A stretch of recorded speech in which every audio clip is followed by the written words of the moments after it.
हलचल। आकाशवाणी लखनऊ से प्रस्तुत है जिले की हलचल। आज सुनिए बलरामपुर और चंदौली जिलों की हलचल। पहले सुनते हैं बलरामपुर जिले की हलचल। आलेख और स्वर है राम कुमार मिश्र का। जनपद बलरामपुर में केंद्रीय राज्य मंत्री सहकारिता एवं नागरिक उड्डयन मुरलीधर मोहोल द्वारा जनपद के भ्रमण के दौरान नीति आयोग के सूचकांकों पर प्रगति की समीक्षा बैठक कलेक्ट्रेट सभागार में की गई। केंद्रीय राज्य मंत्री ने शिक्षा, स्वास्थ्य, पोषण एवं कृषि एवं जल संसाधन, बेसिक इंफ्रास्ट्रक्चर एवं वित्तीय समावेशन व स्किल डेवलपमेंट पर नीति आयोग के सूचकांकों पर विस्तृत समीक्षा की। उन्होंने प्राइमरी से उच्च प्राथमिक में जाने वाले बच्चों का 100% नामांकन, फसल बीमा योजना से अधिक कृषकों को आच्छादित किए जाने का निर्देश दिया। उन्होंने कहा कि जनपद में नीति आयोग के सूचकांकों में बेहतर कार्य हुआ है। देश के यशस्वी प्रधानमंत्री की प्रेरणा से नीति आयोग द्वारा आकांक्षी जनपद कार्यक्रम प्रारंभ किया गया, जिसका उद्देश्य है कि कोई भी जनपद विकास की गति में पीछे न रहे, सभी जनपदों में समान विकास हो। उन्होंने प्राथमिक स्वास्थ्य केंद्र एवं सहकारी समिति का निरीक्षण भी किया। उन्होंने कहा कि विकास कार्यों में और बेहतर करते हुए जनपद को विकास में नंबर 1 पर बनाएं। केंद्रीय राज्य मंत्री ने कहा कि मुझे बहुत खुशी है कि 112 जो डिस्ट्रिक्ट पूरे देश में चुने गए, उसमें हमारा बलरामपुर जो डिस्ट्रिक्ट है, पिछले 6 साल में ऐसी प्रगति यहाँ पे हुई है। माननीय प्रधानमंत्री जी के नेतृत्व में हो या हमारे यहाँ के मुख्यमंत्री माननीय योगी जी के नेतृत्व में हो, देश में 112 जो चयनित किए गए डिस्ट्रिक्ट थे, उसमें से पहले क्रमांक पर हमारा बलरामपुर आता है। मैं उसी का रिव्यू लेने आया हूँ। 11वें अंतर्राष्ट्रीय योग दिवस पर देश के प्रधानमंत्री के yoga for one earth one health के आह्वान पर प्रदेश के मुख्यमंत्री के मार्गदर्शन में जनपद में सामूहिक योगाभ्यास कार्यक्रम आयोजन हुआ। योगाभ्यास में बड़ी संख्या में जनमानस की भागीदारी रही। जनपद स्तर पर कार्यक्रम में प्रमुख सचिव खादी एवं ग्रामोद्योग, हथकरघा एवं वस्त्रोद्योग एवं सार्वजनिक उद्यम विभाग अनिल कुमार सागर ने कहा कि स्वस्थ जीवन शैली के लिए योग करें, योग को दैनिक जीवन का अभिन्न अंग बनाएं एवं नियमित योग से शरीर स्वस्थ रहता है एवं मानसिक एवं भावनात्मक संतुलन भी प्राप्त होता है। इस अवसर पर डीएम ने कहा कि योग भारतीय संस्कृति की पहचान एवं प्राचीन परंपरा है। नियमित योग शरीर को स्वस्थ रखता है एवं कार्य क्षमता बेहतर होती है। अंतर्राष्ट्रीय योग दिवस पर सभी तहसील कार्यालय एवं विकास खंड कार्यालय में योगाभ्यास का आयोजन हुआ, जिसमें बड़ी संख्या में जनमानस द्वारा प्रतिभाग किया गया। जनपद बलरामपुर में संचालित 1 करोड़ रुपए से अधिक लागत की निर्माणाधीन परियोजना की प्रगति की समीक्षा बैठक जिलाधिकारी की अध्यक्षता में संपन्न हुई। बैठक में जिलाधिकारी द्वारा जनपद में संचालित सभी निर्माणाधीन परियोजनाओं की बिंदुवार प्रगति जानी गई। उन्होंने निर्माण कार्यों में तेजी लाते हुए माह के सापेक्ष भौतिक एवं वित्तीय प्रगति लाए जाने का निर्देश कार्यदायी संस्थाओं को दिया। उन्होंने कहा कि प्राप्त धनराशि का उपभोग प्रमाण पत्र शासन में समय से भेज दिया जाए, जिससे कि शेष किस्त समय से प्राप्त हो। उन्होंने निर्माणाधीन परियोजनाओं को समयबद्ध एवं गुणवत्तापूर्ण ढंग से पूर्ण किए जाने का निर्देश दिया। जिलाधिकारी ने पेयजल परियोजनाओं में तेजी लाए जाने एवं क्षतिग्रस्त सड़कों एवं सरकारी संपत्ति को पहले जैसा किया जाना सुनिश्चित किए जाने का निर्देश दिया। साथ ही काम में लापरवाही बरतने पर संबंधित की जिम्मेदारी तय करते हुए कार्यवाही करने की बात कही। इस दौरान उन्होंने नई सड़कों का निर्माण, अनुरक्षण, गड्ढा मुक्ति आदि की समीक्षा की गई एवं आवश्यक दिशा निर्देश दिया गया। जनपद बलरामपुर में जनपद एवं तहसील स्तर पर मुख्यमंत्री कृषक दुर्घटना कल्याण योजना कार्यक्रम का आयोजन किया गया, जिसमें कि आश्रित लाभार्थियों को 5 लाख रुपए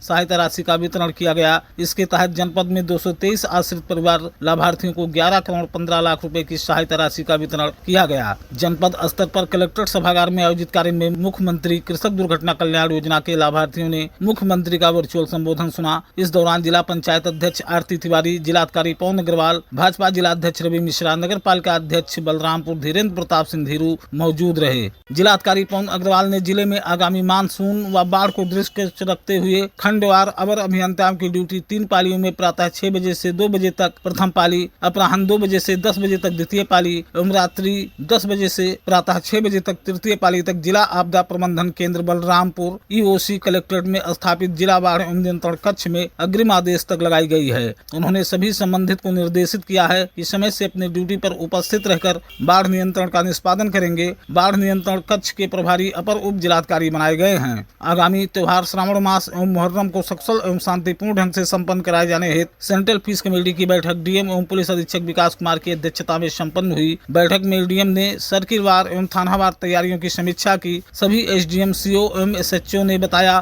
कि थानावार पीस कमेटी की बैठक कर सभी तैयारियां पूर्ण कर ली गई हैं। डीएम ने विभिन्न थानों से आए संभ्रांत नागरिकों से वार्ता की एवं उनके महत्वपूर्ण सुझाव सुने एवं उनके द्वारा बताए गए विभिन्न समस्याओं के समाधान हेतु संबंधित अधिकारियों को निर्देशित किया। बैठक में डीएम ने कहा कि त्योहार के दौरान विद्युत व्यवस्था, पेयजल व्यवस्था, साफ सफाई व्यवस्था आदि चुस्त दुरुस्त हो, इस हेतु सभी संबंधित अधिकारी तैयारियां पूर्ण कर लें। बलरामपुर जिले की हलचल के बाद आइए सुनते हैं चंदौली जिले की हलचल। आलेख और स्वर है मनोज त्रिपाठी का। गत दिनों चंदौली दौरे पर आए सूबे के सिंचाई एवं जल संसाधन, बाढ़ नियंत्रण, परती भूमि विकास, लघु सिंचाई, नमामि गंगे एवं ग्रामीण जलापूर्ति मंत्री स्वतंत्र देव सिंह ने जनपद के गंगा नदी के तटीय क्षेत्रों में संभावित बाढ़ से निपटने हेतु चल रही तैयारियों एवं सुरक्षात्मक कार्यों का गहन स्थलीय निरीक्षण किया। निरीक्षण के दौरान उन्होंने अधिकारियों से परियोजनाओं की वास्तविक प्रगति, कार्यस्थल की तकनीकी गुणवत्ता और सामुदायिक विषयों की विस्तृत जानकारी ली। नियंत्रण विकास खंड के कुंडाकला गांव में चल रहे सुरक्षात्मक कार्यों की धीमी गति और पत्थरों के बीच में गैप पर उन्होंने गहरी नाराजगी व्यक्त की और उन्होंने अधिकारियों को सख्त निर्देश दिए कि कार्यों में किसी भी प्रकार की लापरवाही या ढिलाई बर्दाश्त नहीं की जाएगी। वहीं धानापुर विकास खंड के नरौली गाँव में निरीक्षण के दौरान मंत्री स्वतंत्र देव सिंह ने सुरक्षात्मक उपायों की स्थिति का जायजा लेते हुए सभी कार्यों को समय से पूर्ण करने के निर्देश दिए।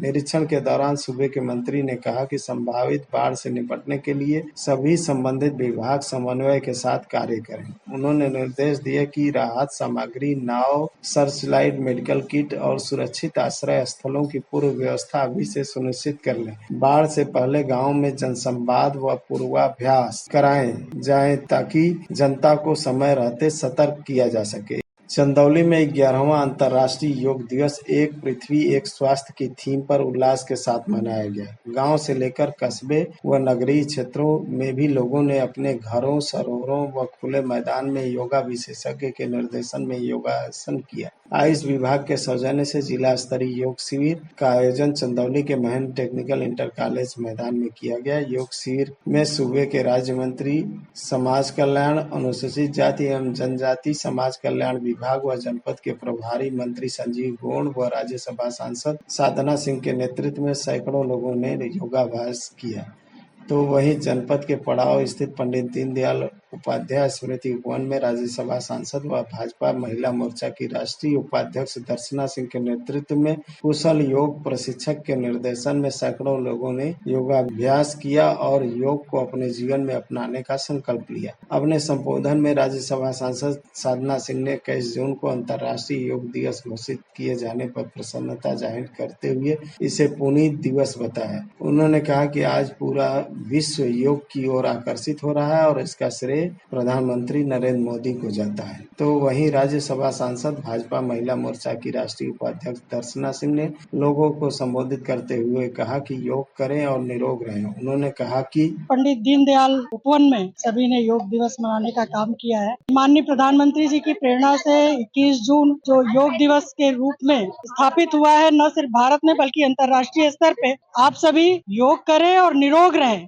जिला स्तरीय योग शिविर में जिलाधिकारी चंद्र मोहन गर्ग के साथ ही जनपद के अधिकारी, कर्मचारी और आम लोगों ने भी योगाभ्यास किया। इसके साथ ही पुलिस अधीक्षक आदित्य लांगहे के नेतृत्व में पुलिस लाइन में पुलिस कर्मियों ने भी योगाभ्यास किया। विगत दिनों चंदौली में भारत सरकार के कृषि एवं किसान कल्याण मंत्रालय के तहत चलाया गया 15 दिवसीय विकसित कृषि संकल्प अभियान संपन्न हो गया। अभियान में भारतीय सब्जी अनुसंधान संस्थान वाराणसी एवं कृषि विज्ञान केंद्र और जिला कृषि विभाग के संयुक्त तत्वाधान में जनपद के कुल 9 विकास खंडों के 135 गांव में कृषक गोष्ठी का आयोजन किया गया, जिसमें जनपद के 15,000 से अधिक किसानों ने प्रतिभाग किया और अपने फीडबैक में स्थानीय कृषि से संबंधित समस्याओं व सुझाव के बारे में भी अवगत कराया। इस अभियान से किसानों की समस्याओं को भारत सरकार के कृषि मंत्रालय तक पहुँचाने में कृषि वैज्ञानिक एक सशक्त माध्यम बने। अभियान के संबंध में कृषि विज्ञान केंद्र चंदौली के वरिष्ठ कृषि वैज्ञानिक व प्रभारी डॉक्टर नरेंद्र रघुवंशी ने बताया कि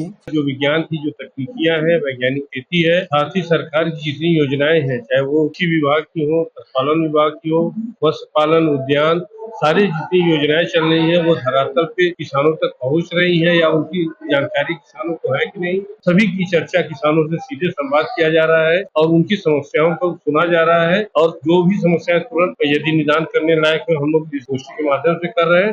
ये था आकाशवाणी लखनऊ के क्षेत्रीय समाचार एकांश द्वारा प्रस्तुत जिले की हलचल का आज का अंक।